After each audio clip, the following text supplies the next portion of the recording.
Yun oh. It's alive. It's alive. Ito mga pre, pakita ko lang. Ayun oh. Tanggalin natin. Yung.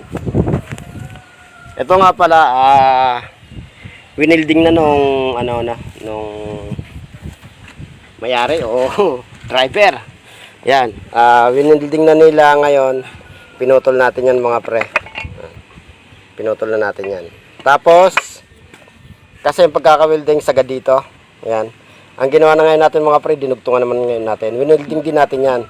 Siyempre, pinagtibay natin yan. Oo, tapos pinalaki natin. At, ayan, dinugtungan natin at pinutulan natin dito. Tapos, para hindi na siya mga pre, mga pre bumili ng ihe. Ayan oh. Sayang naman kasi wala namang problema doon sa loob, dito lang. Yan, dinugtungan natin. Tapos, siyempre pinabili natin siya ng bagong ihe. Okay. Magtataka kayo, walang thread. Paano kakapit? Siyempre dito sa bagong binili niya, ito yung bagong bili niya, may ginawa tayo. Tcharan! Yun oh. Napakatibay. Napakaangas.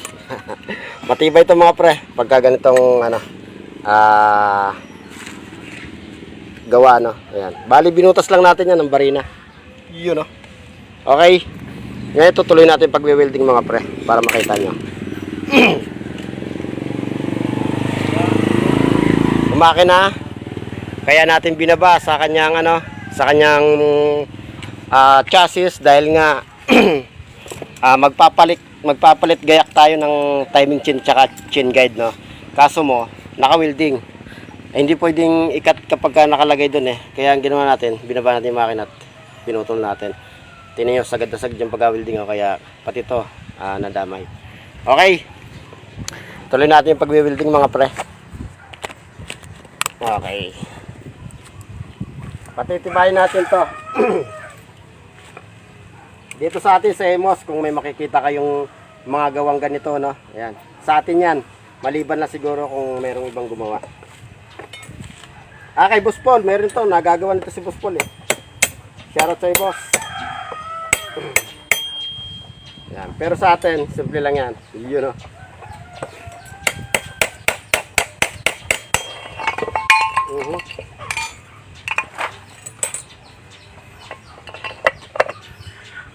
Okay.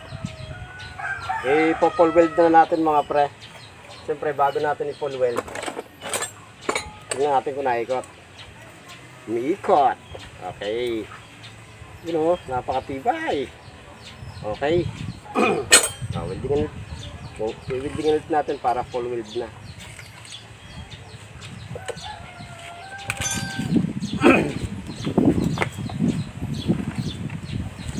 Yan, sa mga magpapagawa, pumunta na kayo. Habang di pa tayo ganun kabisi Bali, isa pa lang natapos sa ginawa natin. Pangalawa to.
Yung mga pre sa may mga City 100 at sakit sa ulo nyo, yung mga ganito, laging dumudulas, no? Ayan. Ipaganito nyo mga pre at napakatibay nito. Oo. Talagang ito yan, no? Pang matagalan na pagka ganito ang atake natin mga pre. Ayan. Tapos, ito, papantayin lang natin kasi medyo mahaba, no? Pantayin lang natin ng grinder. Tapos lalagyan natin ng konting stopper para pag naigpitan hindi umikot kasi bilog yan eh. Lalagyan natin.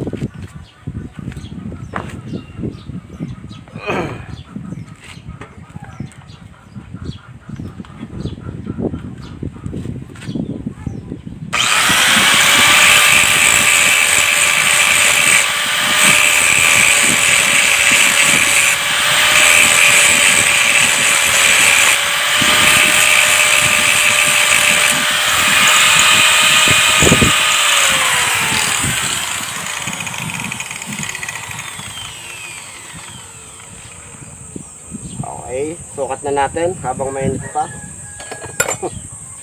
Habang mainit pa.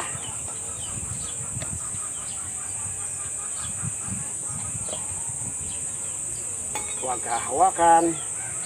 Tunay na mapapasok. Ayun o. Halimbawa yan, ilagay nyo na sa tricycle nyo. Dito lang higpit mga pre sa ilalim mo. Napakatibay. Ito kukuhanin natin ang sukat to kasi lagyan natin ng yan. Magandang pwesto.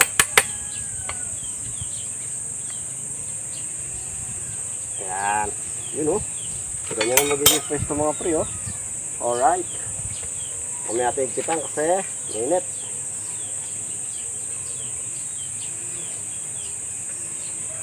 Yun. At least alam na natin isang patatamayan. Game.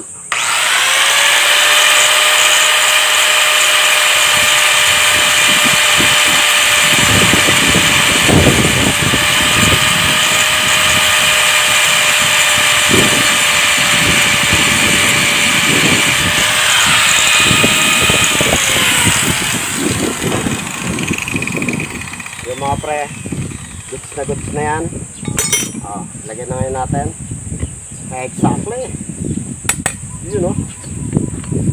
Ayan, sa may mga City 100 mga pre, kung gusto nyo magpa ganito, punta nyo lang ako rito sa amin. Nandito lang ako. So ayan. Kaso mainit pa eh. Kaya natin kitan. Makaputol eh. Mainit eh. O diba? Maluwag.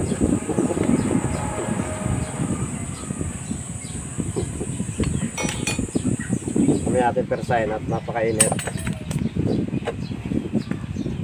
Okay. Tanggalin na natin to. Yun o. Tingnan nyo mga pre kung bakit kaya maingay siya. Ayan o. Nakita nyo yung chain guide? Saan nakalagay? Bagsak na yan. Kaya maingay. Okay. Papalitan na natin yun ng piyasa. Yun.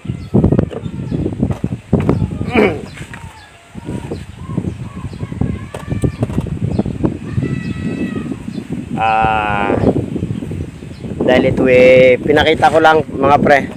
Yun yung ang point natin do kaya tayo nag video gawa no. Yung pinakita ko lang yung idea sa paggawa ng ganong paglagay ng tornilyo do sa ating kambyo. Yan. Mas matibay po yan. Yung sa akin tricycle ganun na rin po nakalagay. Matagal ng panahon. Okay. Huwag na tayo masyadong magtagal kasi marami pa tayong gagawin dyan mga pre. Hanggang dito na lang tayo. Bye bye.